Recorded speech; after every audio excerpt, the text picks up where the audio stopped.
Bien, estamos en este ciclo de diálogo, muchachos, que iniciamos hace 2 sesiones atrás sobre las viejas y nuevas formas del trabajo, perspectiva histórica para una sindical de los trabajadores y trabajadoras en América Latina. Y el ciclo se llama América Latina frente al trabajo en tiempos de neoliberalismo.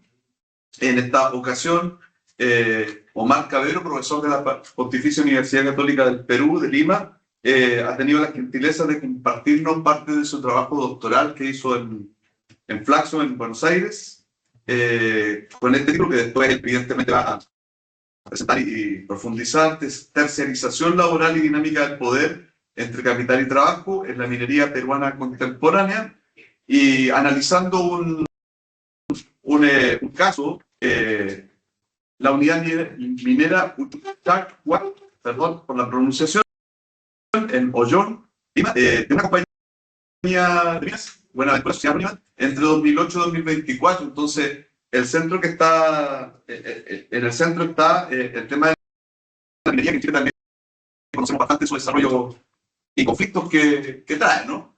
En ese sentido, entonces, voy a dejar con ustedes a Omar Cabero, para que nos haga la presentación y luego, evidentemente, puedan ustedes interactuar, hacer preguntas o comentarios en adelante. Así que, por favor, Omar, muchas gracias de antemano y adelante. Muchas gracias, Robinson. Un gusto estar con ustedes, aunque sea a la distancia. Espero alguna vez se pueda concretar una posibilidad, pues, de visitarlos personalmente, pero por lo pronto aprovecharemos estas virtudes que tiene la tecnología. Gracias también por el interés en esta investigación. Sé que esta es una escuela de historia. Mi investigación no ha sido propiamente histórica, ha sido una investigación sociológica, pero tiene elementos históricos también. No sé si Robinson les compartió ya la tesis. Si gusta, puedes compartirla, porque hay aspectos que no voy a poder mencionar en la presentación, pero que están escritas en el texto, y si gustan y les interesa pueden ahí encontrarlas, ¿no? Sobre todo la parte más histórica no la voy a profundizar ahora, pero ahí la pueden encontrar, que es básicamente la historia del movimiento obrero minero en el Perú, que creo que tiene muchos puntos en común también con la propia historia del movimiento sindical latinoamericano y minero en particular, en el caso de Chile también. Así que sería interesante. También quería hacer la precisión de que la tesis que elaboré fue de maestría, no fue doctoral. Fue de la maestría de Estudios y Relaciones del Trabajo de Flaxo, Argentina. Este, pero igual, como es una segunda maestría, por ahí me dicen de que ya 2 maestrías vale por un doctorado, así que será. Bien. Tengo una presentación, voy a compartirla. ¿Cuánto tiempo tengo para exponer? Alrededor de 40 minutos, Omar. Ya, perfecto. Si me extiendo mucho, me avisas. Te agradecería si me avisas No voy unos marcando. 10 minutos antes para ir aterrizando, porque Ok, tengo el defecto de irme de largo cuando me pongo a exponer. dale. Em, Bien, entonces aquí tienen la presentación.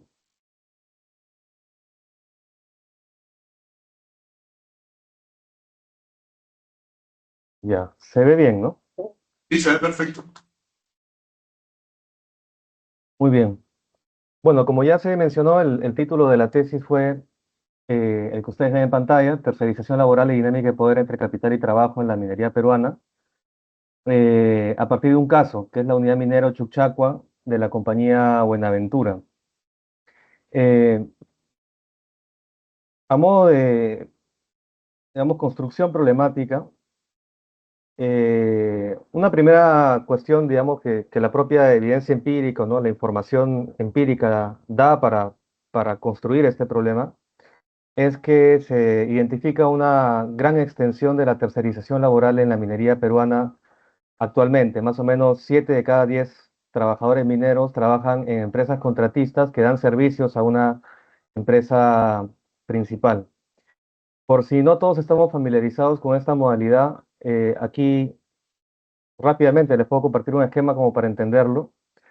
Este es el modelo laboral clásico, se podría decir, cuando no hay tercerización laboral, que es que el que regula además el derecho del trabajo, ¿no? Donde los trabajadores dan un servicio a un empleador que se beneficia de su trabajo en el medio de un proceso de producción. Y la relación entre los trabajadores y el empleador está mediada por un contrato de trabajo, ¿no? Sin embargo, cuando hay tercerización aparece un tercero. De ahí viene también la palabra tercerización, que se interpone como un intermediario entre los trabajadores que realizan la producción, que pueden hacer exactamente lo mismo que en el ejemplo anterior, pero que ahora su contrato no está con el empleador principal, que es el que se beneficia de su trabajo, que se apropia el producto, sino con un tercero, que es el que a su vez le da servicios al empleador principal. Entonces, el contrato laboral de los trabajadores no es con el que se beneficia el producto de su trabajo, sino con un tercero, que puede ser una persona natural o jurídica, y este tercero tiene un contrato comercial con el empleador principal. Esta modalidad digamos, de gestión del trabajo se ha expandido mucho en el mundo en los últimos 20 años, diríamos 30 años, pero sobre todo en los últimos 20 ha sido muy intenso el proceso de expansión. Y hay mucha evidencia en los estudios laborales latinoamericanos. Por ejemplo, en Argentina hay muchos estudios sobre esto, en Brasil también, en Perú muy poco. Los estudios laborales en nuestro país están un poco abandonados en los últimos 20 años, más o menos. Pero la evidencia lo que muestra es que esto tiene un impacto negativo en las condiciones de trabajo y en la posibilidad de la sindicalización, por varias razones. Ahora voy a profundizar en algunas, pero por ejemplo, ¿no? Podemos anticipar que al ser los trabajadores contratados por una empresa intermediaria y no por el empleador principal, al momento de formar un sindicato, si lo llegan a formar, la empresa principal puede romper rápidamente la relación comercial con la contratista y dejar a los trabajadores fuera. O al haber muchos contratistas, puede pasar que es más difícil construir una identidad colectiva. Hay como una atomización de la identidad de los trabajadores y las dificultades para construir una identidad de clase son aún mayores.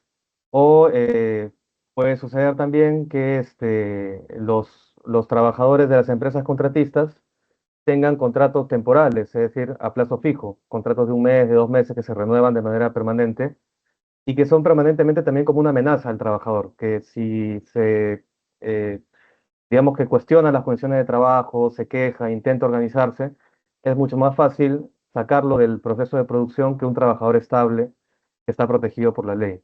Entonces, como los contratos entre la empresa contratista y la empresa principal son contratos temporales por definición, son servicios que pueden ser de contratos de un año o de dos. Entonces, lo que sucede es que estas empresas contratistas tienen contratos temporales con sus trabajadores. Hay bastante escrito sobre este tema, pero la evidencia muestra eso, ¿no? Que hay un impacto negativo en las condiciones de trabajo, que son más precarias casi en todos los casos en relación a los trabajadores directos, y sobre todo en las condiciones de sindicalización. Y bueno, yo les decía que esto es algo bastante extendido en la minería peruana. A nivel de toda la economía peruana no hay estadísticas que sean suficientemente sólidas como para poder dar un número. Habría que hacer estudios de caso, estudios sectoriales. Pero en la minería sí hay un dato que es fidedigno, que es el dato la propia declaración de empleo minero que hacen las empresas mineras al Ministerio de Energía y Minas. Y de acuerdo a esta declaración se observa que hay una tendencia al crecimiento. Y esto además habría crecido de la mano con el propio modelo neoliberal, las reformas que iniciaron en los 90 y han continuado hasta ahora, de la mano con la crisis del movimiento sindical peruano. Solo para crear una estadística, aquí ustedes pueden observar en el color celeste el porcentaje de trabajadores de contrata, que son los trabajadores tercerizados, ¿no? En la minería en el Perú les suelen llamar contrata a las empresas contratistas, y a los trabajadores de compañía que están en color naranja. El gobierno de Fujimori se dio del año 90 al año 2000, es el gobierno fundador, digámoslo así, del neoliberalismo peruano, y las reformas laborales fueron muy duras con el movimiento sindical, prácticamente lo llevaron a su mínima expresión después de haber sido un movimiento relativamente fuerte en los años 80. Y entre esas medidas, una de ellas fue, en el caso minero, las privatizaciones, la desregulación del mercado de trabajo y también la desregulación de la tercerización laboral. Y aquí vemos cómo crece rápidamente en esa década. Pasa de ser el 22.4% a aproximadamente el 55 o 60%. Así se mantiene en los años siguientes y recientemente, a partir de la pandemia, se observa un repunte nuevamente de la tercerización laboral que alcanza aproximadamente a 7 cada 10 trabajadores, como les mencionaba. Em, Ahora bien, estos elementos empíricos, ¿cómo los problematizo? Eh, lo que yo identifico es que, o en todo caso la hipótesis de fondo, se podría decir así, es que la expansión de la tercerización laboral en el sector minero podría tener alguna funcionalidad para el gran capital minero en un contexto en el cual tenemos que la minería es el centro de la acumulación capitalista en el Perú, que es un país profundamente dependiente de la exportación primaria minera en particular, y donde además el movimiento obrero ha sido especialmente fuerte, con altos recursos estructurales. De hecho, hay evidencia de que a finales de los años 70 la tasa de afiliación sindical en el sector minero era del 94%. Eh, ¿Cómo? No, perdona, disculpa, veo un audio, sonó. Perdón. Sí, Adelante nomás. decía, ¿no? La tasa de afiliación sindical era particularmente alta en los años 70, más o menos, como les decía, 90-94%. Y era relativamente fácil que se formaran sindicatos en las unidades mineras, porque eran lo que se llamaba pueblos mineros, ¿no? El campamento, el pueblo minero, tenía la presencia de los trabajadores y sus familias que vivían en el lugar, que tenían un alto grado de convivencia porque vivían en la propia unidad minera, donde era relativamente fácil construir una identidad colectiva, tenían estabilidad laboral y además era relativamente fácil también realizar una huelga exitosa porque bastaba con cerrar las entradas a la mina. Entonces, los altos recursos estructurales del movimiento obrero minero lo hicieron uno de los sectores de vanguardia dentro del movimiento sindical. Cuando hoy día vemos que las tasas de afiliación en el sector minero son reducidas alrededor del 11% y que no se ha podido recuperar de la crisis del sindicalismo de los años 90, eh, surge esta sospecha de que es posible que la tercerización laboral se haya extendido tanto, no porque atendiera necesariamente una necesidad productiva o una modificación de la gestión interna de las empresas para elevar la eficiencia, sino por su funcionalidad política, es decir, que permite generar condiciones favorables para el capital para subordinar a la fuerza de trabajo. Aquí algunas fotografías, por ejemplo, que te dan un poco de testimonio de la importancia del movimiento obrero minero en el año 77, por ejemplo, se hizo un paro nacional muy importante en el Perú contra la dictadura del general Morales Bermúdez, y el movimiento minero estuvo ahí a la vanguardia, ¿no? Los diarios de la época lo recogen así, y tuvo poderosas huelgas en los años 88, en el 88, porque en el año 89 iban a ir a una tercera huelga nacional y asesinan al secretario general, que es el que aparece en pantalla, que es Saúl Cantoral Guamaní, que es un caso además sonado a nivel de la Corte Interamericana de Derechos Humanos porque hay un fallo a favor de los familiares condenando al Estado peruano por la existencia de un grupo paramilitar que habría gestado el asesinato de Saúl Cantoral. Es un movimiento fuerte dentro del movimiento sindical. Y esta sospecha ya la tenía Denis Ulmont, que es uno de los investigadores más importantes en los estudios del trabajo en el Perú, particularmente la sociología laboral. En los años 80, cuando esto recién estaba comenzando y tenía el nombre de sistema de contratas, él señala que después de analizar un caso donde él entra en la estructura de costos de una empresa minera y de una empresa contratista y encuentra que el recurso a la contratación de esta empresa contratista económicamente no es muy rentable para la empresa principal. Entonces se pregunta por qué igual se recurre a empresas contratistas si la reducción de costos no es considerable. En esa época, ¿no? Ahora sí podríamos decir que es considerable también, pero en esa época no. Y él plantea la hipótesis de que la tercerización, en esa época llamada sistema de contratas, era un mecanismo para subordinar a la fuerza de trabajo y en términos de poder impedir que pudiera tener un rol protagónico frente al capital. Y lo dejó señalado en los 80. Luego ese tema no se volvió a estudiar y yo lo estoy retomando varios años después. Hay algunas investigaciones muy puntuales, pero desde el enfoque que estoy planteando, que es el enfoque más de poder, no se ha tocado. Entonces es un poco era interesante también ver qué ha pasado en esas décadas en el sector minero, donde ahora esto ya no es algo que está comenzando, sino es la regularidad. Y para terminar de construir el problema, yo parto de un posicionamiento teórico-metodológico. Por una parte, estoy viendo el proceso de producción capitalista desde una perspectiva marxista como una dualidad constante, una relación dialéctica, digámoslo así, entre la necesidad de generar plusvalor a partir de elevar la productividad, y ahí vienen todas estas técnicas de gestión del trabajo desde el Taylorismo en adelante, ¿no? Cómo lograr que las actividades que se realizan en el trabajo tengan tiempos eficientes y logren que se abarate el costo final de las mercancías, es decir, una necesidad de productividad. Pero al mismo tiempo, como plantea Harry Braverman, que es un autor que me ayudó mucho para formular esta investigación, también tiene siempre un correlato de dominación. Él dice, gestionar es controlar, desde el punto de vista capitalista. Es una actividad que no le pertenece al trabajador, que le pertenece al propietario del capital. El trabajador debe ser controlado, es decir, en su conducta, en su práctica, en su ritmo, debe ser dominado por el capital. Y la gestión se ha ido desarrollando en la historia pensando en eso, en cómo lograr que esa voluntad del capitalista se traduzca en la acción del trabajador. Y hay formas muy variadas, ¿no? Algunas más violentas, más coactivas, otras más, digamos, subliminales, más orientadas a la subjetividad. Y el ideal es que, bueno, el trabajador actúe como si cumpliera su propio deseo a la hora de hacer lo que hace, ¿no? Más o menos la definición weberiana de legitimidad. Pero en esa escala entre la coacción y la persuasión, si se quiere, o el convencimiento ideológico, estamos hablando todo el tiempo de un elemento de dominación. Entonces, en esa dialéctica entre productividad y dominación, es que deben entenderse las innovaciones de la gestión del trabajo en el capitalismo, siendo una de ellas la tercerización laboral.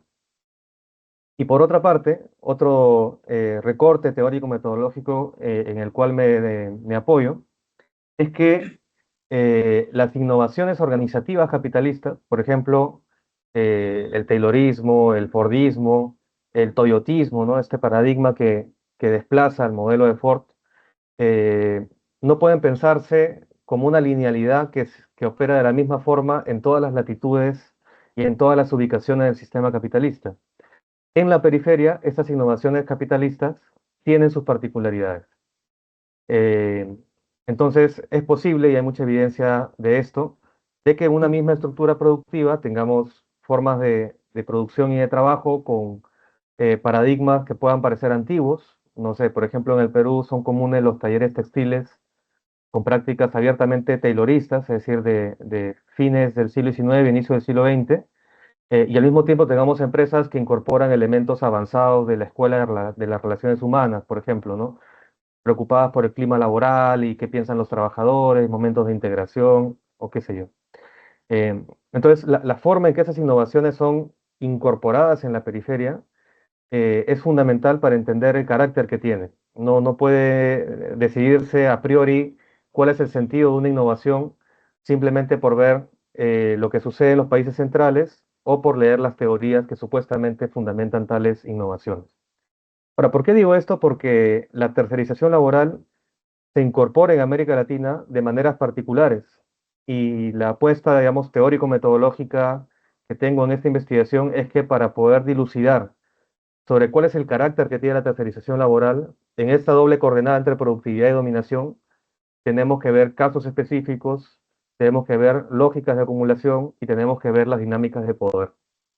Eh, entonces, es desde ese marco que yo entro a este caso en el sector minero y me pregunto cómo evaluar el lugar de la tercerización en la actividad minera peruana contemporánea, es decir, tomando un caso que me permite ver la situación sobre todo del presente milenio, ¿no? Es decir, del 2000, 2001 en adelante, particularmente en este caso desde el 2007, y más específicamente cuál es el lugar que ocupa en la dinámica de poder entre capital y trabajo.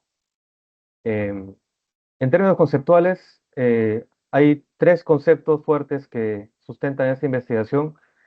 Eh, Voy a tratar de no profundizar, de controlar la tentación, porque me interesa mucho la dimensión teórica, pero si entro a profundidad se va a ir la charla en eso. Pero lo menciono rápidamente, ¿no? Tercerización laboral es uno de ellos, por supuesto, ya ustedes lo pueden deducir. que le entiendo como una técnica de gestión del trabajo que se inspira o se ubica, digámoslo así, en el paradigma toyotista, incorpora intermediarios y terceros, como el esquema que les mostré al inicio, que externaliza riesgos, costos y conflictos, es decir, externaliza en el sentido de que una serie de elementos de la gestión del trabajo que estaban dentro del ámbito de la empresa principal se entregan a terceros, entre ellos también los conflictos y los riesgos, que le brinda flexibilidad y control sobre la producción a la empresa que recurre a esta modalidad, esquiva la regulación laboral clásica y incorpora, y ese es un tema teóricamente interesante para ir profundizando, formas salariales por tiempo y por piezas, ¿no? La forma salarial por tiempo es el pago por jornada, por quincena o a fin de mes, y el pago por pieza vendría a ser el pago a destajo. Marx en El Capital muestra que las formas salariales por piezas fueron progresivamente descartadas por el capital, básicamente por un tema de la necesidad de controlar el proceso, pero él decía que esa era la forma que uno esperaría que sea la preferida por el capital, porque es la que oculta mejor las formas de explotación. Al parecer estaríamos viendo un retorno a estas formas salariales por piezas en un contexto en el cual el capital tiene mayor capacidad de controlar el proceso y tener información a detalle y una fuerza de trabajo más disciplinada, digámoslo así. En fin, hay muchos temas ahí para profundizar, pero en general lo que se observa es que la tercerización laboral expresa una tendencia de remercantilización de la fuerza de trabajo, ¿no? Es decir, lo que eran relaciones laborales reguladas por el derecho laboral, pasan a convertirse progresivamente en relaciones comerciales donde el derecho laboral es esquivado. Los estudios del trabajo hablan, por ejemplo, de procesos de deslaboralización, entre ellos este. Y la consecuencia es que la forma mercancía que toma la fuerza de trabajo en el capitalismo termina sincerándose y realizándose de una manera más libre para el capital cuando no existe esa regulación laboral. Entonces, varias tendencias dentro del mundo laboral, del mundo del trabajo contemporáneo, van en esa dirección, ¿no? A una remercantilización de la fuerza del trabajo, es decir, volver a un escenario como el del trabajo previo al derecho del trabajo, ¿no? Que es el trabajo del siglo XIX, por ejemplo. Bueno, eso en cuanto a la tercerización, la organización del proceso productivo en el capitalismo como un proceso antagónico, ya lo había esto mencionado, y que tiene un correlato interesante, que es que las relaciones laborales exceden el ámbito formalmente laboral. Y esto es muy importante porque las ciencias sociales lamentablemente suelen caer en ciertas fetichizaciones de construcciones sociales históricas que genera el sistema capitalista, pero que se presentan como categorías abstractas, ¿no? Por ejemplo, el Estado, en un ejemplo clásico, ¿no? Visto como algo escindido de la sociedad y autodeterminado, eh, pero también en el ámbito laboral puede pasar con el trabajo en sí mismo, ¿no? Hablar de trabajo a secas, sino hablar de trabajo asalariado y recuperar el elemento antagónico, o en este caso, pensar en que las organizaciones, las empresas, por ejemplo, pueden explicarse también por factores endógenos y sus conflictos simplemente en función de las relaciones de fuerza entre empleadores y trabajadores. Cuando no había razón para pensar que fue así, porque expresa un antagonismo estructural que está. Entonces, hacer así, las relaciones laborales exceden obligatoriamente el ámbito formalmente laboral. Y esto me va a ayudar a mí también a identificar algunos fenómenos que encuentro en el caso. Y por último, me apoyo a un enfoque más heurístico, digámoslo así, pero bastante popular en los últimos años, que es el enfoque de recursos de poder, que tiene ciertas virtudes metodológicas que releva el lugar del conflicto laboral y la necesidad de ver la capacidad de agencia de los sindicatos, más allá de los temas estructurales, pero que tiene también ciertas limitaciones porque nos lleva a ver estáticamente el conflicto laboral y no la dialéctica entre capital y trabajo. Y es por eso que planteo como una categoría que pueda superar estas limitaciones, incorporando a la perspectiva marxista en la cual me estoy apoyando, la categoría de dinámica de poder, que la entiendo como un conjunto de recursos, estrategias y estructuras que implican a actores en relaciones, en una relación dinámica, ¿no? Situados en antagonismos de clases. Entonces la tercerización hay que ubicarla en esa dinámica de poder y entender qué rol está cumpliendo ahí, si juega alguno, por ejemplo, ¿no? Y yo voy a plantear que puede estar condicionando posiciones estratégicas en esa dinámica de poder que son favorables al capital y desfavorables a los trabajadores. Em, entonces, como les decía, la tesis buscó estudiar el lugar que ocupa la tercerización laboral en la dinámica de poder entre capital y trabajo a partir del caso que ahora voy a pasar a explicarles. Y ahí tienen los objetivos específicos, que bueno, no voy a ir al detalle, pero que de alguna manera desagregan este objetivo general. Eh, en cuanto al diseño metodológico, entiendo que varios de ustedes están en proceso de realizar sus tesis o diseñándolas. Entonces, quizás eso les pueda interesar. Yo recurrí a un estudio exploratorio, básicamente porque hay poca evidencia reciente en el Perú sobre esto. Es un tema que está relativamente abandonado en los últimos años. Eh, Recurrí a un estudio de caso que es particularmente útil para estudios exploratorios porque al no haber evidencia previa es difícil asumir determinadas categorías o dimensiones de análisis que puedan enmarcar un problema y podría ser mejor que la propia realidad empírica, a partir de una aproximación teórica, permitiera que emerjan, digamos, los elementos analíticos más importantes y que en esa emergencia vaya tomando forma el análisis, ¿no? Entonces, en ese sentido, un estudio de caso es particularmente útil porque el estudio de caso permite ver diversas dimensiones de una misma problemática y profundizar en ella para poder tener más facilidad para este proceso de emergencia de contenidos que les mencionaba. Em, la aproximación metodológica que utilicé fue mixta, con un predominio cualitativo. Es decir, procesé las estadísticas que estuvieran a mi mano, a mi alcance, para elaborar el marco en el cual situar el caso y tener alguna pista sobre por dónde profundizar en el análisis cualitativo, que después fue el que permitió ir a fondo en el caso. Entonces, fueron fuentes secundarias cuantitativas y análisis primario de carácter cualitativo. Y ahí se utilizaron la entrevista a profundidad y la observación participante, porque, bueno, a la par que estaba haciendo la investigación, también estaba asesorando a una de las federaciones nacionales y haciendo algunas capacitaciones que me permitieron hablar con algunos informantes desde este rol de capacitador y acompañando al movimiento. Eh, Se realizaron 33 entrevistas a diversos actores, tratando de cubrir las diversas perspectivas.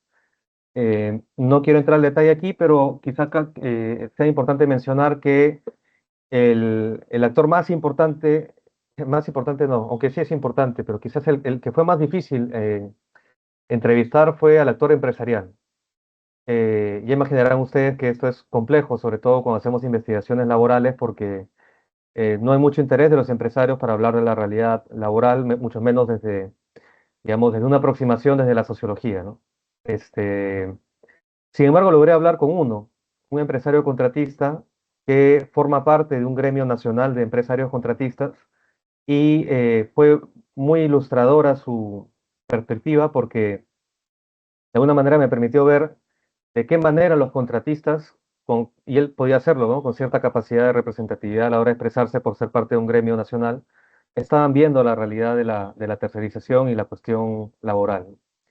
Y también tuve algunas dificultades para poder entrevistar a trabajadores tercerizados que no sean dirigentes, que sean simplemente afiliados. Sí pude llegar a algunos afiliados, pero esto fue básicamente porque me aproximé a campo en un contexto en el cual había una situación de mucha tensión dentro de la ciudad de Ollón, donde está, bueno, está cerca la unidad minera. Ese es el punto, digamos, de población de los trabajadores que trabajan en la unidad minera, ¿no? Ahora voy a explicar en qué consistía esa tensión. Mm, y bueno, aquí algunas fuentes secundarias. Entonces sospecho que ya he avanzado mucho con mi tiempo. Entonces paso a precisar el proceso exploratorio y entrar ya a algunos de los resultados. Con 10 Em, minutos, Omar, está súper bien en el tiempo.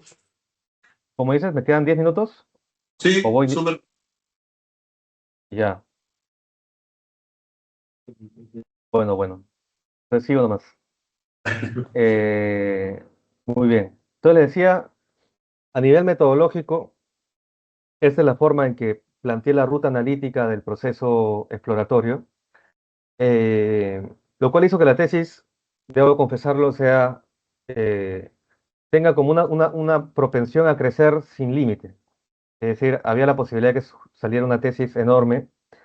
Salió una tesis más o menos grande, no llegó a ser tan grande como me lo temía, pero esto fue porque en esta ruta exploratoria lo que busqué fue construir primero el marco sociohistórico del caso, para ir situando en una lógica como de círculos concéntricos el caso específico y poder entenderlo.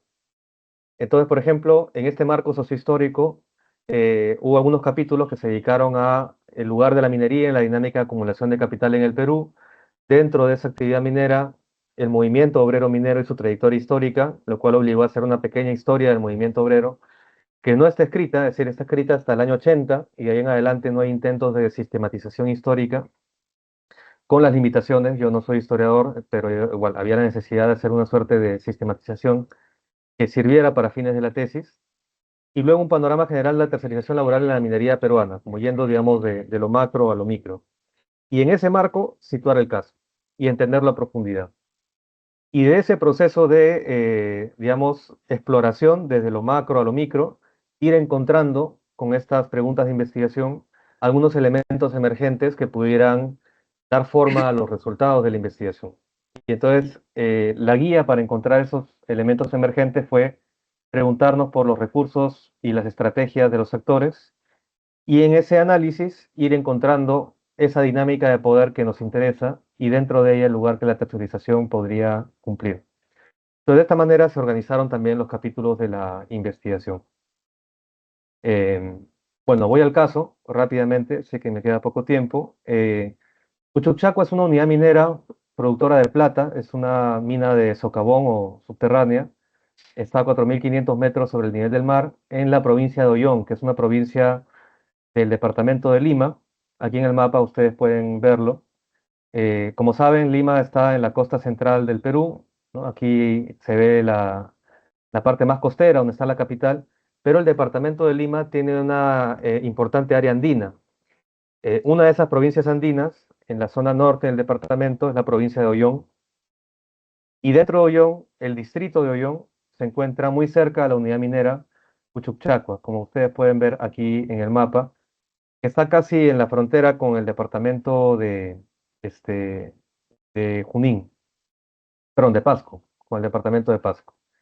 Eh, Aquí hay algunas imágenes que pude tomar de la unidad minera. Tuve la posibilidad de ingresar como capacitador del sindicato, en este caso el sindicato de directos, que estaba mejor constituido. Entonces pude ingresar, tomar algunas fotografías de la unidad.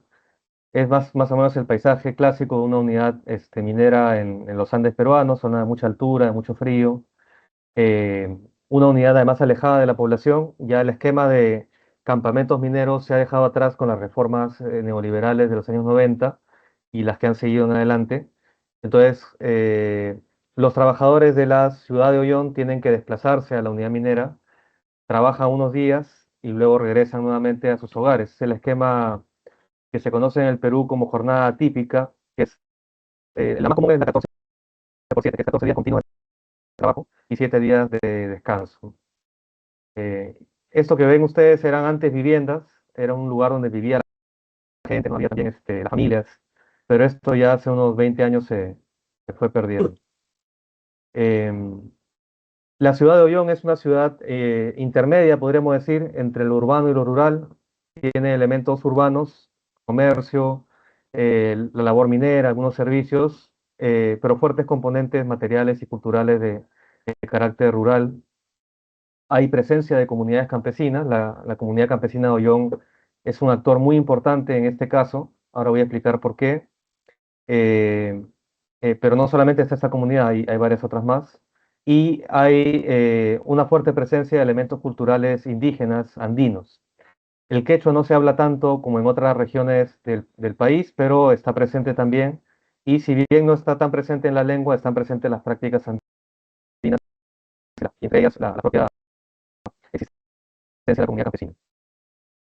En cuanto al empleo, la unidad minera, más o menos hasta antes de la paralización, ahora voy a mencionar a qué me refiero, que se realizó el año 2021, se llegó a un total más o menos de 2.900, muy cerca a 3.000 trabajadores, y de ellos el 79.1% el año 2021 eran trabajadores tercerizados. Esto es algo que está por encima del promedio nacional. Entonces es una minera que fue tercerizando progresivamente desde el año 2004 y que en cierto momento llegó a tener más o menos 8 de cada 10 trabajadores en empresas contratistas.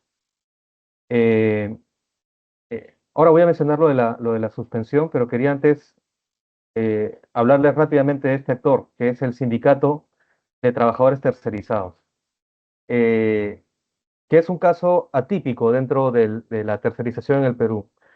La regla común es que donde hay tercerización no hay sindicato, o si hay sindicato, haya un sindicato muy débil o un sindicato de empresa, es decir, un sindicato que es sindicato de la empresa contratista X.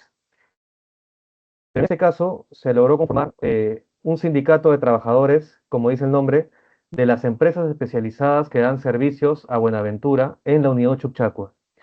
Y llegó a ser muy fuerte. De este total de trabajadores, ahora bueno, las imágenes, tercerizados, lograron cerca de un 90% de afiliación sindical de trabajadores contratistas de interior mina, es decir, que hacen labores de extracción minera en el socavón. Y era un sindicato muy fuerte. Comenzó con cerca de 50, 80 afiliados en el 2008 y en el año 2021 tenía, como les mostré acá, aproximadamente 1.200 afiliados, que es cerca del 90% de los contratistas de interior mina, que era el ámbito del sindicato. Si consideramos que trabajaban cerca de 2.900, estamos hablando de una fuerza sindical importante, que además estaba concentrada en las labores de extracción, que son las más importantes para la actividad económica de la empresa minera. Y ahora sí vuelvo a esto. El año 2021, la empresa Buenaventura decidió paralizar sus operaciones por 2 años. Adujo que había un problema de la baja ley del mineral, vetas angostas, costos operativos elevados, como ustedes ven en esta noticia, que toma un fragmento del comunicado de la empresa, y también que había un problema de una huelga que existía por parte de la comunidad de Ollón. Eh, no me va a dar tiempo de profundizar en esto, pero cabe mencionar simplemente muy al paso que eh, muchos de los entrevistados sospechan que esa huelga fue provocada adrede por la empresa minera para tener una excusa para paralizar operaciones por 2 años y de esa manera liquidar al sindicato.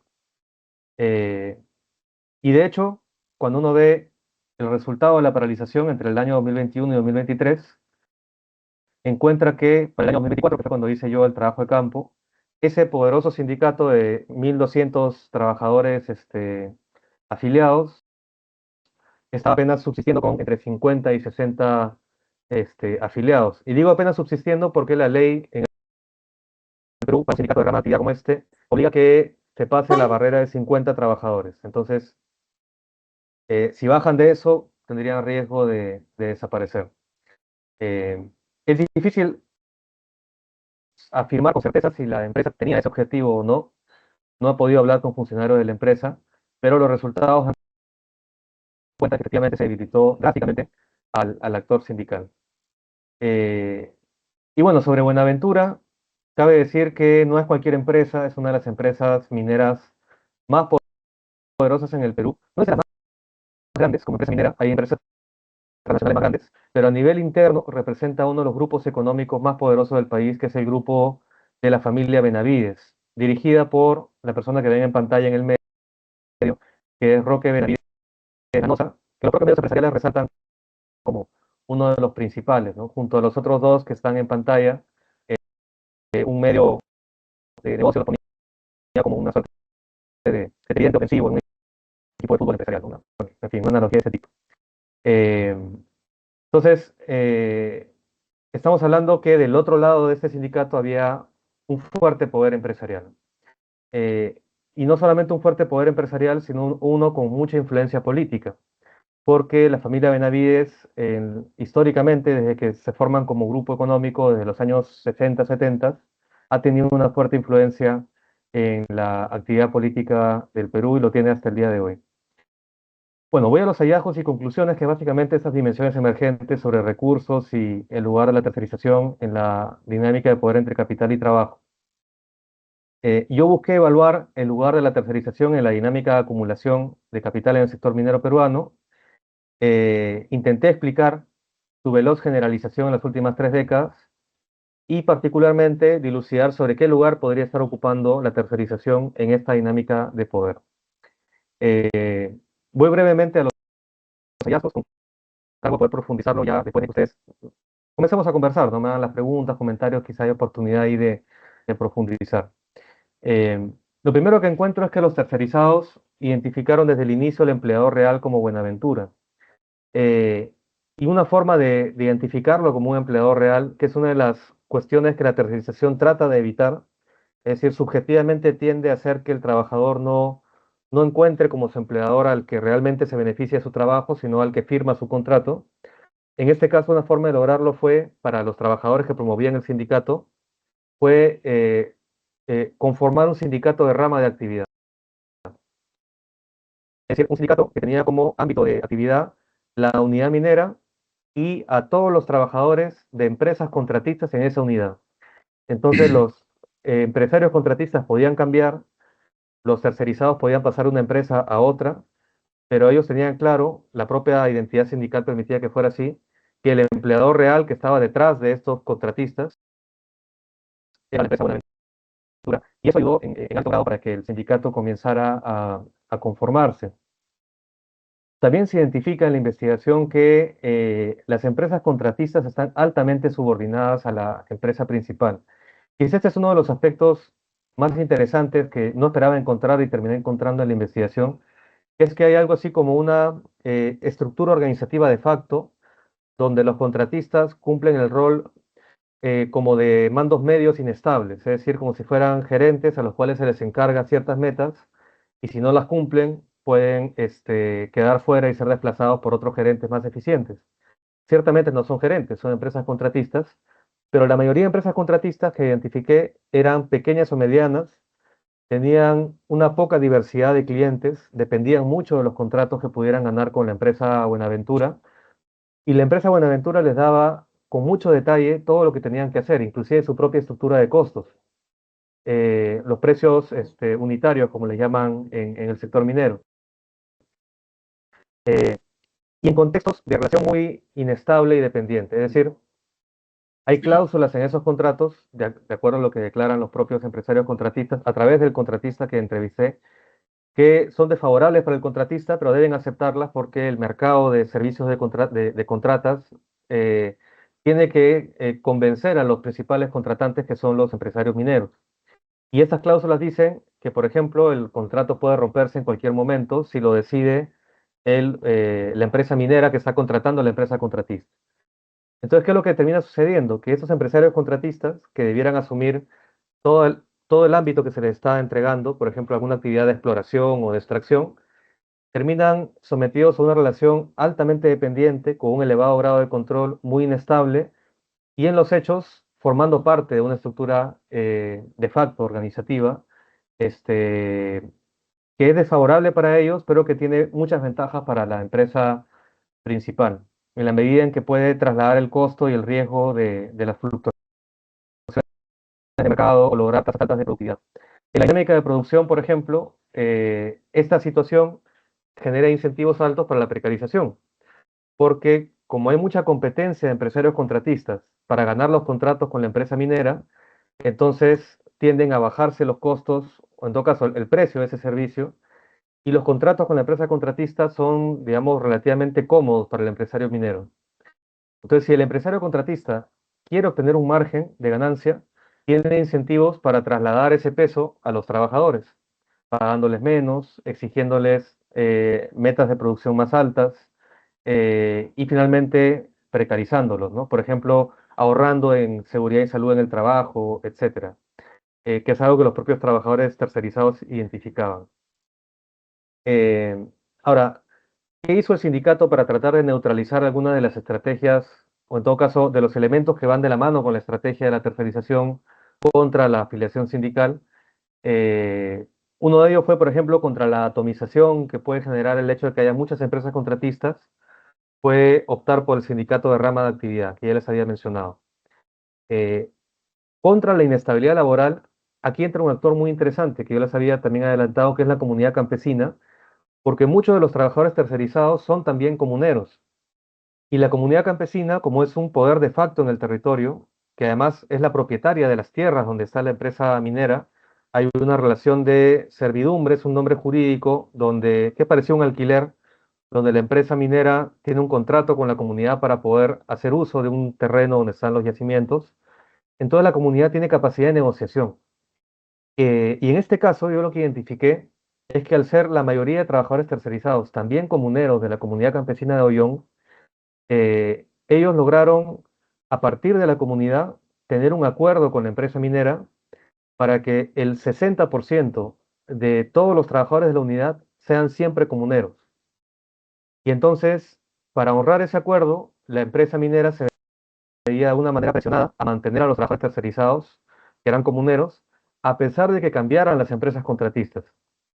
Eh, y ellos utilizan este elemento de estabilidad, que es el ser parte de la comunidad campesina, para lograr un acuerdo en un convenio colectivo con la empresa Buenaventura, claro, a través de sus empresas contratistas, donde se reconocía la antigüedad del trabajador. Y entonces podía cambiar una empresa contratista que estuviera, por decir, 2 años, entre una nueva y tiene que recontratar al trabajador comunero anterior que era tercerizado, reconociendo sus 2 años de servicio. Entonces, en cierto momento, los trabajadores lograron estabilidad. Ciertamente que con los empresarios contratistas, no con la empresa minera principal, pero ya no tenían el contrato temporal de 2 meses o de 3 meses, que era un factor de, digamos, de disuasión frente a la actividad sindical.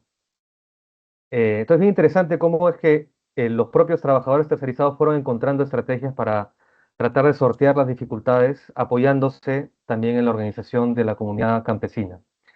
Eh, Otro elemento que surge de este caso, y ya me voy aproximando al final, es el recurso al lockout por parte de la empresa Buenaventura, que afectó más a los tercerizados, ¿no? Claro, la empresa dice que no fue un lockout, es que era una razón objetiva por la cual tenían que paralizar 2 años. Sin embargo, investigando uno encuentra dos cosas, ¿no? Primero, que Buenaventura ya había hecho esto en otras unidades mineras donde se habían formado sindicatos de tercerizados. Otra de ellas es Orcopampa, por ejemplo, en la región Arequipa, donde paralizó por unos meses, disolvió el sindicato de tercerizados y reanudó actividad. Y hay otra unidad más, creo que es Antapite, donde también hizo lo mismo. Entonces acá al parecer habría una suerte de modus operandi.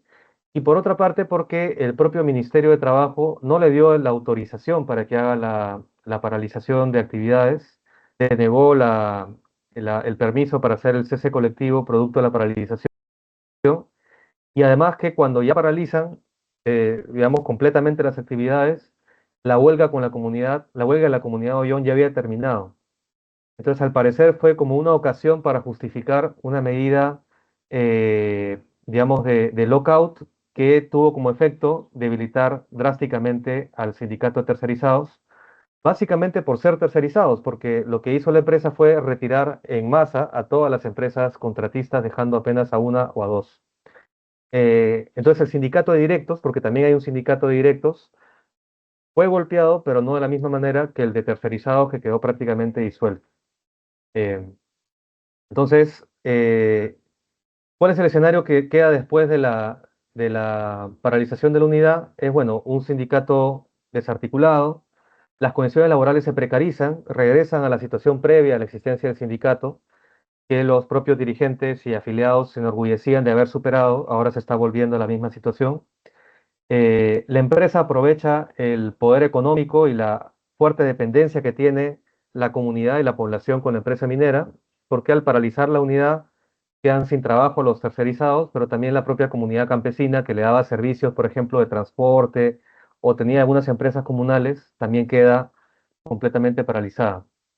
Y un elemento adicional que creo que también cabe mencionar acá es el lugar que tiene el ámbito judicial, porque al ser cesados de inmediato los trabajadores tercerizados, porque las empresas contratistas quedaron fuera y cesaron a los trabajadores, ellos se vieron forzados a ir al ámbito judicial. Entonces, los procesos que tienen siguen su curso todavía. Tenían ya procesos judiciales previos donde han pedido a la autoridad judicial que reconozca que había desnaturalización de la tercerización y por lo tanto que pasen a la planilla de la empresa principal. Entonces, en los hechos ahorita, esos trabajadores están de alguna manera empujados a llevar el conflicto al ámbito judicial, eh, un conflicto altamente, digamos, ya extraído de las condiciones propias del conflicto laboral y donde la empresa tiene ventaja, porque tiene tiempo, porque tiene estudios de abogados muy poderosos, tiene influencias eh, y tiene además el poder económico. Entonces, lo que ha venido sucediendo en este caso es que al prolongarse los procesos judiciales y el trabajador estar sin empleo, la empresa lo que ha hecho es, a través de las empresas contratistas, ofrecer incentivos económicos, pagos que pueden ser muy altos, a veces hasta de 10.000, 20.000 dólares, para que los trabajadores acepten ese pago, abandonen el proceso judicial y se retiren. O en todo caso vuelvan a trabajar, pero como nuevos y sin sindicalizarse. Y así una buena cantidad, la mayoría diría yo, de los trabajadores que estaban llevando procesos judiciales han terminado abandonándolo porque ya no podían soportar el desempleo, ¿no? Ahora bien, ¿qué nos dice esto? Y aquí ya voy terminando, de esa dinámica de poder entre capital y trabajo. Por una parte, confirma esta intuición teórica inicial, que es que las relaciones laborales exceden las delimitaciones formales de la relación laboral. Entra a tallar acá la comunidad campesina, entra a tallar aquí el poder que tiene la empresa Buenaventura en el ámbito judicial, a nivel político también, a nivel económico. Los propios trabajadores también movilizan otro tipo de recursos y alianzas fuera del ámbito estrictamente laboral, y todo ello termina repercutiendo en el carácter que tienen las relaciones laborales. En segundo lugar, la tercerización aparece como una condición estratégica favorable a las compañías mineras. Eh, de hecho, un testimonio de un empresario contratista lo confirma en ese sentido, ¿no? Dice, si eso sucediera, por ejemplo, que pasen los tercerizados a ser directos en la compañía, él espantado me decía, ¿no? ¿Usted se imagina lo que provocaría dentro de la industria minera? La industria minera colapsaría, le aseguro. Y dice, si todos los trabajadores formaran parte o fueran parte de la compañía minera, el sindicato de los trabajadores se volvería el todopoderoso en una unidad minera. Entonces, indirectamente, este empresario contratista está reconociendo que el recurso a la tercerización es una suerte de muro de contención al movimiento sindical que de otra manera podría afiliar al conjunto de trabajadores de la unidad minera y tener un sindicato poderoso, ¿no? Claro, esto lo dice en un contexto general del sector minero, no específicamente el caso de Uchucchacua, pero aplica también para ese caso, ¿no? Y de eso son plenamente conscientes, por supuesto, también los propios trabajadores, ¿no? Dicen, por ejemplo, que cuando quieren formar un sindicato, una empresa tercerizadora, lo que hace la compañía es matar antes de que crezca. Y según la ley, no es que la empresa te ha votado, te ha liquidado, sino que la empresa no renovó el contrato y ahí quedó. No hay derecho a reclamo. Es decir, la empresa principal ve que se quiere formar un sindicato en una contratista y saca a la empresa contratista, y la empresa contratista no le renueva el contrato a los trabajadores y entonces ese ya no es un cese colectivo ni tampoco un despido. Es decir, las protecciones del derecho laboral han desaparecido para ese trabajador tercerizado. Eh, y por último, ya para culminar, se encuentra que el capital minero de alguna manera se ve impelido a encontrar estrategias para subordinar a los trabajadores y a los actores territoriales, porque es en estas dimensiones donde se encuentra una suerte de contrapeso estructural al alto poder económico y político que tiene el capital minero. Que en el caso peruano, y no es exclusivo además del Perú, tienen básicamente la hegemonía dentro de la propia clase capitalista, ¿no? De las clases dominantes, y un altísimo poder político, elaborando normas a su medida, guiando el rumbo de la economía. Y entonces el único contrapeso estructural que podría frenar, digamos, el interés del capital minero está en el trabajo, en la producción, y está en las comunidades campesinas, que son las que tienen presencia en el territorio. Entonces, de esta manera, podríamos decir que la tercerización termina cobrando un sentido especial en las coordenadas específicas de la acumulación de capital en el Perú, en particular en el sector minero, constituyéndose en una ventaja estratégica para el capital, con efectos directos en la limitación de los recursos estructurales de la clase obrera minera y el abaratamiento de la fuerza de trabajo. Eh, Eso sería, en resumen, aunque no tan resumen, creo que me he tomado una hora, perdonen, el resultado de esta investigación. Y bueno, quedo atento a sus comentarios. Me interesa mucho que puedan también consultar o comentar, porque este no es un fenómeno exclusivo del Perú, y además la importancia del sector minero creo que la compartimos ambos países también. Y en Chile hay más estudios sobre este tema que en Perú. Entonces, creo que el diálogo va a ser muy interesante. Eso de mi parte, Robinson. Gracias. Muchas gracias, Omar, por tu capacidad de síntesis y tu claridad también en el análisis. Estuvo muy claro, digamos, tu explicación. Es una investigación que es mucho más larga, ¿cierto? Y que evidentemente está la tesis de maestría, como tú decías, para que la revisemos en profundidad. Sí, yo quisiera hacer algunos comentarios mientras si alguno está claro después para poder hacer preguntas. Respecto a justamente esto que compartimos Chile y Perú, que es una gran presencia en la actividad minera, en la economía y en la sociedad chilena. O sea, de hecho, está a la vista los resultados electorales de este domingo, donde en todas las regiones mineras, ¿cierto? El ganador no es ni Jara ni Kast, ¿cierto? No es ni la derecha ni la izquierda, sino que es el proyecto más centrado en el pragmatismo económico, igualmente neoliberal, pero de otro cuño, que es parísimo. Gana en todas las provincias mineras, en todas, y incluso en algunas otras que están fuertemente desindustrializadas. Entonces, en ese sentido, es interesante que en la discusión política este tema en particular, de efectos como de la tercerización, la subcontratación y otras formas nuevas del trabajo, nuevas entre comillas, peguen tan fuerte, ¿no? Y que no estén presentes en el debate ni político, ni social, ni de los medios, ni de nadie. Nosotros no tenemos nunca una cobertura, una noticia sobre una huelga minera, sobre un proceso de ese tipo, no existe. Entonces, es interesante que sí tenga un efecto tan importante sobre la vida de tantas y tantas personas. Yo quisiera preguntarte algunas cosas, Omar, solo para profundizar, porque a mí me queda clarísimo tu investigación.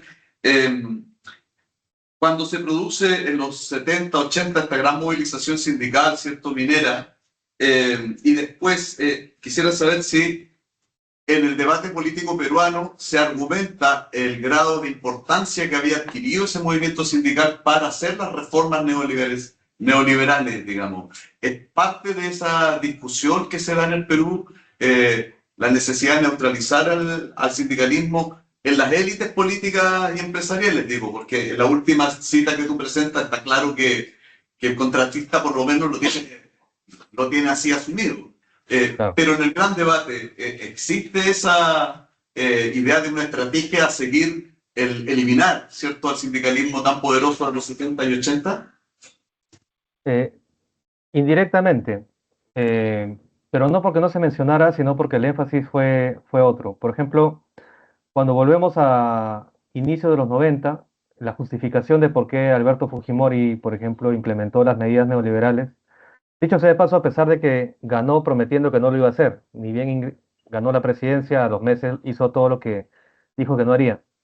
Pero el argumento fue, eh, primero, que la economía estaba en crisis y ciertamente había un proceso hiperinflacionario y de estancamiento productivo muy severo, y que era así porque el Estado tenía un rol demasiado protagónico en la economía.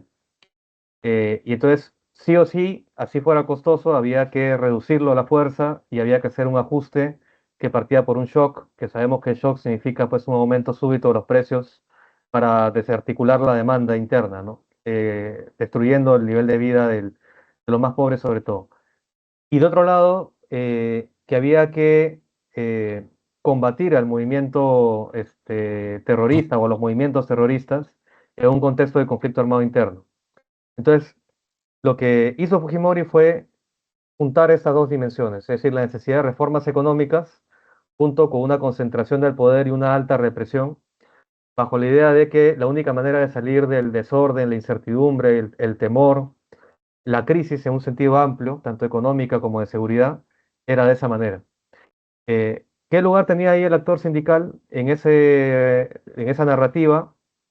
Estaba vinculado, por una parte, a ese estado de excesivamente interventor que reconocía demasiados derechos a los trabajadores y, digamos, desincentivaba la actividad empresarial, y del otro lado, que dentro de ese movimiento también había prácticas terroristas, ¿no? Es decir, esta criminalización de toda la, digamos, de toda actividad de protesta y de dirigencia o de lucha social.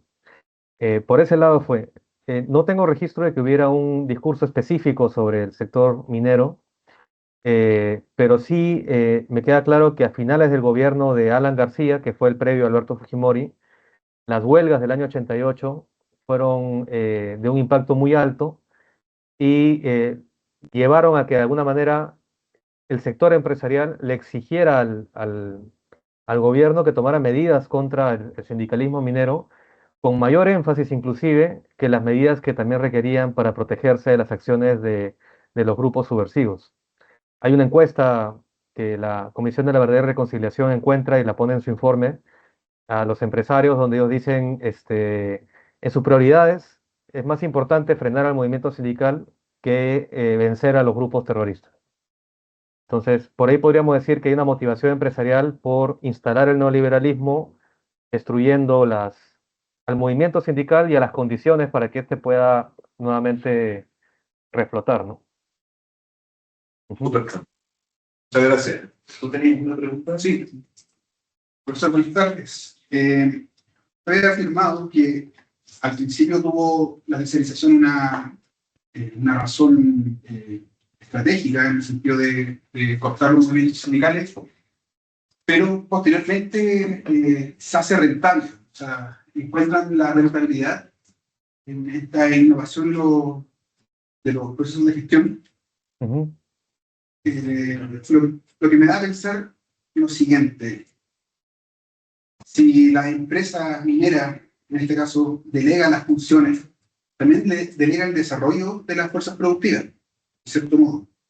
Pero por otro lado, también podría ser que estas empresas sean de papel y totalmente nominales y sean una especie de, como usted dice, como eh, una división, un capataz un tanto inestable que sirve como un discurso y una amenaza latente para los trabajadores.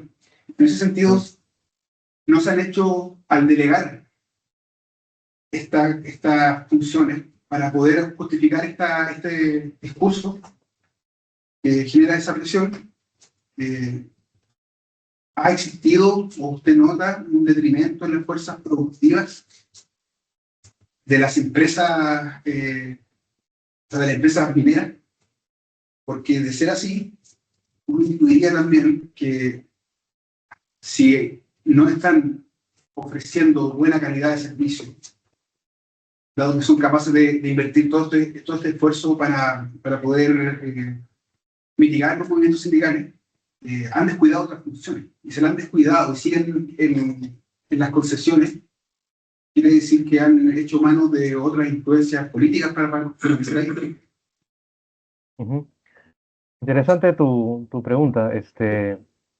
Lo primero que podría decir es que, teóricamente por lo menos, ¿no? La forma en que el capital desarrolla fuerzas productivas puede tener expresiones jurídicas muy disímiles, es decir, puede ser el propio empleador, ¿no? Que es finalmente una forma jurídica del capital que lo hace, puede hacerlo a través del Estado. Por ejemplo, muchos países desarrollados tienen mucha investigación en tecnología desde el Estado, que es una manera en la cual el capital utiliza al Estado para desarrollar fuerzas productivas. O puede ser en este caso también mediante la articulación en modo de redes de terceros que se ven forzados a generar esas fuerzas productivas de acuerdo a las demandas del capital. Yo diría que por ese lado no habría razón para pensar en que no se van a seguir desarrollando si no eh, si las funciones no las asume directamente el empresario principal. Pero más allá de esta cuestión, si se quiere, más de carácter teórico, yendo directamente al caso, en tu pregunta destacas que podría pasar que al entregarle parte de las funciones productivas, ¿no?, a nivel agregado 70%, ¿no? En este caso de Uchucchacua es 80% inclusive, a empresas contratistas podría haber una disminución de la calidad del proceso productivo y por lo tanto terminar siendo en cierto sentido perjudicial. Eso puede pasar en algunas ramas productivas. Como nota al margen, conozco también el caso de agua y saneamiento en Lima, que es manejado por, quizá creo que no es la única empresa estatal, me olvidé de Petroperú, bueno, es la segunda empresa estatal que todavía existe en el Perú, que es Sedapal. Y bueno, Sedapal le entrega a terceros casi todas sus funciones, siendo una empresa pública, ¿no? Le entrega a un montón de privados. Y sí hay un efecto en la reducción de la calidad, que es notable, y que se usa políticamente, porque después la sensación de los usuarios de que no funciona la empresa se capitaliza para decir, bueno, toca privatizarla. Eh, Cuando en realidad son los privados que entran como terceros los que le han bajado la calidad a la empresa. En ese caso sí se podría dar. Ahora, en el caso minero, y hablo particularmente de este caso, tendría que hacerse más investigación para decir algo más general. Pero en este caso lo que yo encuentro es que el nivel de centralización del conocimiento, del proceso de producción, de los ritmos de producción, de las condiciones de trabajo por parte de la empresa minera principal es indudable. Entonces, cuando llega una empresa contratista, teóricamente uno debiera esperar, que es lo que más o menos se vende empresarialmente con esta modalidad, es que son empresas especializadas, que son las más eficientes en su rubro y entonces, ¿para qué voy a hacerlo todo yo? Recurro a los expertos. Pero en el sector minero, al menos en la mediana minería, que es un caso como este, lo que se encuentra es que son empresas contratistas pequeñas o medianas que prácticamente toman ya todo dado. Es decir, la empresa minera le dice, tienes que usar esta maquinaria de este año para que hagan esta cantidad de productos por hora, para que avancen por día tanto de extracción, tanto de exploración, con estos uniformes. Es decir, es tan detallado y es tan supervisado que el control lo tiene todo el tiempo la empresa principal. Pero realmente la empresa contratista se vuelve una empresa operadora de lo que le pone al frente la empresa principal. Y si no cumple, sabe que rápidamente va a ser reemplazada por otra empresa contratista. Entonces, en este caso en específico, creo que tenemos elementos para argumentar que no solamente hay un tema de recurrir a empresas contratistas para neutralizar la actividad sindical, no importa reduciendo la calidad de la producción, sino que no está comprometida en ningún sentido la calidad de esa producción, sino que esto que parece ser como una red con muchos actores, en la práctica es un esquema organizativo bastante coherente, con una dirección central que está fuera de toda duda, y que lleva a pensar también si es que toca darle un nombre a eso, es decir, eso es la empresa real probablemente, no tanto las razones sociales jurídicamente reconocidas, que es parte de las estrategias contemporáneas de deslaboralización, que es desviar la forma clásica de construir jurídicamente la relación laboral, y entonces el derecho del trabajo ya no sabe dónde está el empleador, dónde está el trabajador, pero el capital tiene formas perfectamente coherentes para hacer lo mismo que antes sí calzaba en ese modelo, que era más o menos el paradigma keynesiano-fordista, pero que ahora ya no lo necesita, ¿no? Pero la empresa real entonces probablemente no sea la razón jurídica, sino sea el conjunto de, de estos actores y estas concatenaciones guiadas por un proceso central.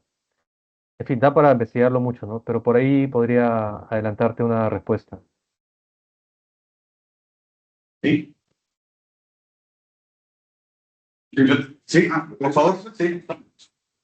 A mí se me responde por el 80% de la empresa, pero ¿qué hay del otro lado? Del 20% que es al final quien gana las licitaciones.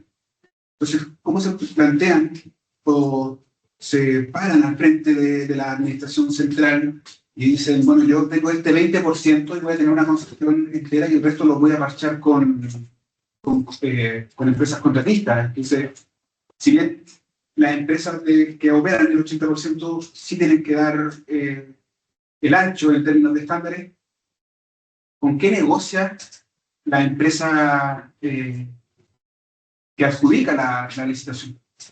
Con ese 20%, ¿cuál es el estado técnico de ese 20%? ¿Te refieres a los trabajadores? No, a la empresa que no opera con el 80%, por eso ya lo deja a concesiones de contratistas, Ajá, sino que la empresa es pago en el momento. O sea, es un sí, porcentaje de proceso productivo. Usted me dice si es que ajá, entendí un 20%, porque el 80% está a contrata. O sea, son empresas contratistas, pero ¿qué es al final la empresa? ¿Qué queda de la empresa? Porque es justamente la que gana la licitación. sí, te agradezco la pregunta porque me ayuda a precisar el dato. Creo que no lo expresé bien. Esta distribución porcentual es del total de trabajadores de la unidad minera. Entonces, por ejemplo, en este caso de Uchucchacua, el titular minero es Buenaventura. Cuando digo titular minero es el que tiene la titularidad de la concesión minera y es el propietario de todo el proceso, ¿no? El mineral que sale y se exporta y se envía a China o a otro país es propiedad de Buenaventura. Entonces, lo que hace Buenaventura es, con sus distintas unidades mineras, gestionarse fuerza de trabajo. Ahora, el 20% de los trabajadores de esa unidad están en la planilla de Buenaventura, es decir, son sus trabajadores. Tienen un contrato con Buenaventura y son, en términos generales, estables, son trabajadores con contrato a plazo indefinido. Ese es el 20%. Y el 80% restante, que también realiza labores en la unidad minera, trabajan con contratos para la empresa contratista, pero dándole servicios a la empresa Buenaventura. De ahí sale ese porcentaje. Entonces, ese 20% es el 20% de los trabajadores que están en la planilla, ¿no? Están contratados directamente, formalmente, por la empresa Buenaventura. Ahora, ese 20% de trabajadores, actualmente ya no, pero antes de la paralización, estaban en labores fuera de la extracción y de la exploración. Es decir, hay un concepto que ha sido muy debatido, además acá recientemente por una regulación que se quiso sacar y el empresariado neutralizó, dicho sea de paso, con el gobierno de Castillo, que exigía que las empresas no tercericen el núcleo de negocio, este concepto de núcleo de negocio. Eh, bueno, al final eso, como les digo, se neutralizó. Ahí el poder empresarial salió en bloque y lo frenaron. Pero ese núcleo de negocio es el corazón, digamos, de la actividad empresarial de una empresa. Por decir, una universidad tendría como núcleo de negocio el dictado de clases. No podría, sería descabellado pensar que se contrate a una empresa contratista que provea servicios docentes que den las clases y no sean docentes de la universidad. Pues en minería sí pasa eso. O sea, el corazón del negocio es la exploración y la extracción, pero esa actividad la realizan empresas contratistas. Entonces, ¿qué es lo que ha sucedido? Que los trabajadores, ese 20% que sí está en planilla, tienen sindicato, pero es un sindicato bastante débil, porque cuando quiere irse a huelga, no tiene cómo paralizar las actividades extractivas, que son el corazón de la actividad empresarial. Entonces, el daño económico que le hace a la empresa Buenaventura es muy reducido. Los que sí la golpeaban eran el sindicato de tercerizados, que ahora ya prácticamente lo aniquilaron, ¿no? Ahora, este es un caso, ¿no? Viendo a nivel agregado las estadísticas de toda la actividad minera peruana, el 70% de trabajadores de toda la minería en el Perú son tercerizados y el 30% sí son de las planillas de la empresa. Y hay casos de empresas mineras donde, así suena exagerado y lo he podido confirmar, el 100% de los trabajadores están tercerizados. Caso de una empresa en el norte del Perú que se llama Marsa, una empresa minera de oro que es muy poderosa y el 100% de trabajadores está tercerizado. Solamente hay algunos que son gerentes, ¿no? Cargos medios o altos, pero los trabajadores, labores operativas, todo lo hacen empresas contratistas. Hay otras empresas que han tercerizado el 90%, 95%. Entonces, esos sindicatos que están todavía subsistiendo con los trabajadores directos, que pueden, si afiliaran a todos los que pudieran, afiliarían a lo más al 10% de su unidad minera, fuera de las actividades productivas, tienen muy pocas posibilidades de presión y de fuerza, ¿no? Este, ese es más o menos el panorama, ¿no? No sé si respondo a tu pregunta, pero creo que había que precisar antes a qué se refería ese porcentaje, ¿no? Sí, yo igual entendí eso, que el 20% obedece, no sé, a labores administrativas, comercialización, ese tipo de tareas, ¿no? Sí, supervisión, toma de muestras, cosas Ya. así. Yo tenía otra pregunta respecto a lo que mencionaste, las comunidades indígenas o campesinas, ¿cierto? Que son propietarias de las tierras, ¿cierto? Donde se instala la actividad minera. Y quería Ajá, vincularlo con uno de los elementos que mencionaste al final, que tiene que ver con la judicialización de los procesos. Esa judicialización de los procesos también incluye cuestiones que tienen que ver con esta norma de las comunidades campesinas que instalan un porcentaje de los trabajadores pertenecientes a su comunidad indígena, por lo tanto, participan también del proceso judicial las comunidades rurales, o solamente es un litigio entre sindicatos y empresas o empresas contratistas. Eso para entender un poco también ajá. la centralidad de tu tesis, ¿no? Que tiene que ver con estas relaciones sociales de producción que involucran mucho más allá que la relación laboral, sino que tiene que ver con dinámicas del poder bastante más complejas y extendidas, ¿no es cierto? Sí, sí. En el caso de la judicialización, ahí concretamente hay tres procesos judiciales. eh, Mencionaré solamente dos de ellos, ¿no? Uno es uno que los trabajadores tercerizados hicieron contra la empresa Buenaventura, denunciando que había desnaturalizado la tercerización laboral. ¿Qué quiere decir? Que de acuerdo a la ley de tercerización, una empresa que terceriza tiene que entregarle el conjunto de la actividad a la empresa tercera. Es decir, esos trabajadores no pueden recibir órdenes de la empresa principal, no pueden usar maquinaria de la empresa principal. Es decir, la ley reconoce que una empresa puede tercerizar siempre que la tercerización sea real, digámoslo así. Entonces los trabajadores demostraron que había muchos elementos que mostraban que eso era realmente una desnaturalización, que no era real, porque los contratistas, por ejemplo, les daban los beneficios de convenio colectivo que acordaban con Buenaventura, se los daba la empresa contratista. Los mantenían contratados a pesar de que cambiaban de empresas contratistas. Es decir, no eran realmente trabajadores de la empresa contratista, sino que eran trabajadores que ponía Buenaventura y le decía a la contratista, mira, vuelve a recontratarlo a ese trabajador, que usaban maquinaria de Buenaventura, etcétera.